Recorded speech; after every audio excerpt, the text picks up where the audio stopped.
একটা সময় ছিল যখন বাংলাদেশ ফুটবল মানেই ভাঙ্গা মাঠ, সেরা জার্সি আর ফাঁকা গ্যালারি। একজন কোচ বলেছিল এই দেশ শুধু ক্রিকেট খেলে, ফুটবলে কিছুই হবে না। তবে সেই দিন বদলে যায় যেদিন এক কিশোর সেরা জুতা পরে গোল করে ফেলে বসুন্ধরা কিংসের ট্রায়ালে। সেই ছেলেটির নাম মতিন মিয়া।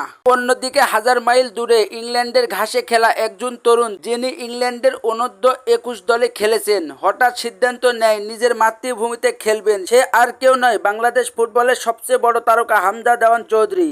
এভাবেই শুরু হয় এক নতুন অধ্যায়, আর 11টা জার্সি নিয়ে হাজারো স্বপ্নের আশা। চলেন বন্ধুরা, এবার জেনে নেই বর্তমান সময়ে বাংলাদেশ ফুটবলের সেরা 5জন ফুটবলার সম্পর্কে, যারা এর মধ্যে বাংলাদেশ ফুটবলকে সারা বিশ্বকে চিনাচ্ছে। বন্ধুরা, এই লিস্টের 5 নম্বর স্থানে রয়েছে সাদ চৌধুরী। এই সাদ চৌধুরী রাইট উইনে খেলে। এই সাদ চৌধুরীর কারিশমা, সে দলের হয়ে অ্যাটাক এবং পাসিং ফুটবল খেলতে পারে।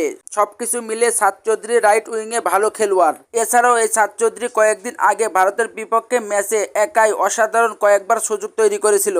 সবকিছু মিলে সাদ চৌধুরী রাইট উইংয়ে সেরা খেলোয়াড় বাংলাদেশ ফুটবল দলের। বন্ধুরা, এই লিস্টে 4 নম্বর স্থানে রয়েছে বাংলাদেশের ফরওয়ার্ড খেলোয়াড় মতিন মিয়া। এই মতিন মিয়া গতিশীল ফুটবল এবং কাটার উইনে গোল করতে ভালোবাসেন। বর্তমানে মতিন মিয়া খেলছেন বসুন্ধরা কিংসের হয়ে। একটা সময় ছিল একাডেমিতে খেলা এই খেলোয়াড় বর্তমানে দেশের হয়ে মাঠ মাতাচ্ছে। বন্ধুরা, এই লিস্টে 3 নম্বর স্থানে রয়েছে তপু বর্মন। তপু বর্মন বর্তমানে বাংলাদেশ ফুটবল দলের সেন্টার ব্যাক খেলোয়াড়। সে হেডে শক্তিশালী এবং ফিজিক্যাল ডিফেন্সকে দলকে ভালো সার্ভিস দিয়ে থাকে। এছাড়াও তপু বর্মনের বিশেষ ম্যাচ বিশ্বকাপের পাক যোগ্যতা ম্যাচে গোল করে সবাইকে চমকে দেন। সবকিছু মিলে বাংলাদেশ ফুটবল দলের সেন্টার ব্যাকে তপু বর্মন এক বিশ্বাসের নাম। বন্ধুরা, এই লিস্টে 2 নম্বর স্থানে রয়েছে বাংলাদেশ দলের ক্যাপ্টেন জামাল ভুঁইয়া। সে মিডফিল্ডার হিসেবে দলে খেলে থাকে। এই জামাল ভুঁইয়ার খেলার ধরন পাসিং, লিডারশিপ ও টেম্পো কন্ট্রোলের মাস্টার। এছাড়াও 2013 সাল থেকে বাংলাদেশ জাতীয় দলের প্রাণভোমরা। এছাড়াও ইউরোপের ডেনমার্কে বড় হওয়া এই ফুটবলার বাংলা ভাষায় চমৎকারভাবে কথা বলতে পারে। সবকিছু মিলে বাংলাদেশ ফুটবলের সেরা ক্যাপ্টেন এই জামাল ভুঁইয়া।